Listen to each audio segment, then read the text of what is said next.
ಇವತ್ತು 6ನೇ ದಿನದ ವಿಧಾನಸಭೆಯ ಕಲಾಪ ಇವತ್ತು ಸದ್ದು ಮಾಡಲಿದೆ. ಅಭಿವೃದ್ಧಿ ಅನುದಾನದ ವಿಚಾರ ಸಮಗ್ರ ಚರ್ಚೆಗೆ ಅವಕಾಶವನ್ನು ಕೋರಿರುವಂತಹ ವಿಪಕ್ಷ ನಾಯಕ ಅಶೋಕ್ ನಿಯಮ 69ರ ಅಡಿ ಚರ್ಚೆಗೆ ಅವಕಾಶವನ್ನು ನೀಡಲಿರುವ ಸ್ಪೀಕರ್ ಈ ವೇಳೆ ರಾಜ್ಯದಲ್ಲಿ ಅಭಿವೃದ್ಧಿ ಕುಂಠಿತ ಬಗ್ಗೆ ಪ್ರಸ್ತಾಪವನ್ನು ಮಾಡುವಂತ ಸಾಧ್ಯತೆ ಇದೆ.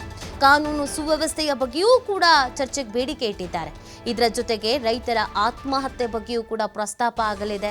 ಗ್ರೇಟರ್ ಬೆಂಗಳೂರು ಕಾಯ್ದೆ ವಿಚಾರದಲ್ಲೂ ಕೂಡ ಚರ್ಚೆಗೆ ಸಿದ್ಧತೆಯನ್ನು ಮಾಡಿಕೊಳ್ಳಲಾಗಿದೆ. ಅತಿವೃಷ್ಟಿ ಅನಾವೃಷ್ಟಿಯಲ್ಲಿ ಸಾರ್ವಜನಿಕರ ಆಸ್ತಿ ಪಾಸ್ತಿ ನಷ್ಟ ಇದರ ಬಗ್ಗೆಯೂ ಕೂಡ ಗಮನ ಸೆಳೆಯುವುದಕ್ಕೆ ಬಿಜೆಪಿ ಮತ್ತು ಜೆಡಿಎಸ್ ಪ್ಲಾನ್ ಮಾಡಿಕೊಂಡಿದೆ.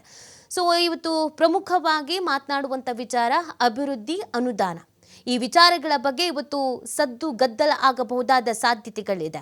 ಈಗಾಗಲೇ ಕಾಂಗ್ರೆಸ್ನವರ ಮೇಲೆ ಕಾಂಗ್ರೆಸ್ನ ಶಾಸಕರಿಗೆ ಮಾತ್ರ ಅನುದಾನ, ಅವ್ರ ಕ್ಷೇತ್ರಗಳಲ್ಲಿ ಮಾತ್ರ ಅಭಿವೃದ್ಧಿ ಅನ್ನೋದೊಂದು ಆರೋಪ ಆಗಿತ್ತು. ಸಿದ್ದರಾಮಯ್ಯನವರು ಆ ಥರದಲ್ಲೇ ಏನೂ ಇಲ್ಲ, ಬಿಜೆಪಿಯವರಿಗೆ JDS ಅವರಿಗೆ ಎಲ್ಲ ಶಾಸಕರಿಗೂ ಕೂಡ ಅಭಿವೃದ್ಧಿಗೆ ಅಂತ ಹಣ ಬಿಡುಗಡೆ ಮಾಡ್ತೀವಿ ಅಂತ ಹೇಳಿದ್ದಾರೆ. ಇದರ ನಡುವೆ ಈಗ ವಿಪಕ್ಷ ನಾಯಕ ಅಶೋಕ್ ಅವರು ಇದರ ಸಮಗ್ರ ಚರ್ಚೆ ಆಗಬೇಕು ಅಂತ ಕೇಳ್ಕೊಂಡಿದ್ದಾರೆ.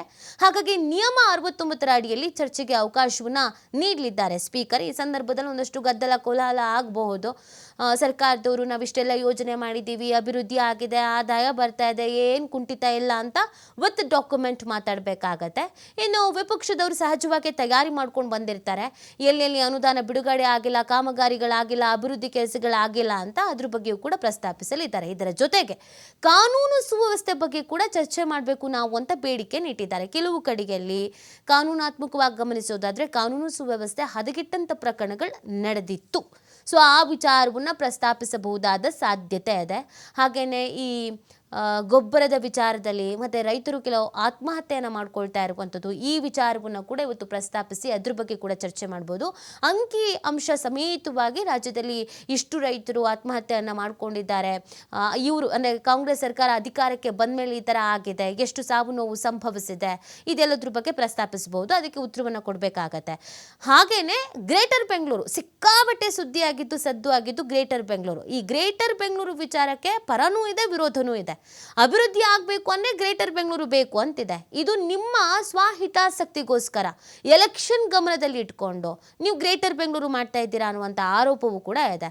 ಹಾಗಾಗಿ ಗ್ರೇಟರ್ ಬೆಂಗಳೂರಿಗೆ ಆರೋಪ ಪ್ರತ್ಯಾರೋಪ, ಪರ ಮತ್ತು ವಿರೋಧ, ಸಹಮತ ಇಲ್ಲದೆ ಇರೋದು, ಇದ್ರ ಬಗ್ಗೆ ಚರ್ಚೆ ಆಗಬಹುದು. ಇವತ್ತು ಗ್ರೇಟರ್ ಬೆಂಗಳೂರು ಕಾಯ್ದೆ ವಿಚಾರದಲ್ಲಿ ಬಹಳ ಚರ್ಚೆ ಆಗಬಹುದಾದ ಸಾಧ್ಯತೆ ಇದೆ.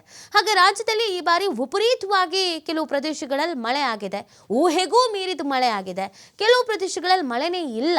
ಸೊ ಹಾಗಾಗಿ ಈ ಅತಿವೃಷ್ಟಿ ಮತ್ತು ಅನಾವೃಷ್ಟಿ ಇದರಿಂದ ಸಾರ್ವಜನಿಕರಿಗೆ ಸಮಸ್ಯೆಗಳಾಗಿದೆ, ಆಸ್ತಿ ಪಾಸ್ತಿ ನಷ್ಟವೂ ಕೂಡ ಆಗಿದೆ. ಎಷ್ಟೆಷ್ಟಾಗಿದೆ, ಏನೇನು ಸಮಸ್ಯೆ ಆಗಿದೆ, ಎಲ್ಲೆಲ್ಲಿ ಮಳೆ ಆಗಿದೆ, ವಿಪರೀತ ಮಳೆಯಿಂದ ಎಷ್ಟು ನಷ್ಟವಾಗಿದೆ, ಅಲ್ಲಿ ಏನು ನೀವು ಪರಿಹಾರವನ್ನು ಮಾಡಿದ್ದೀರಾ, ಪರ್ಯಾಯ ವ್ಯವಸ್ಥೆಯನ್ನು ಮಾಡಿದ್ದೀರಾ, ಮಳೆನೇ ಆಗದಿರೋ ಪ್ರದೇಶದಲ್ಲಿ ಏನು ಕತೆ, ಅದ್ರ ಬಗ್ಗೆ ಕೂಡ ಚರ್ಚೆ ಆಗ್ಬೋದು.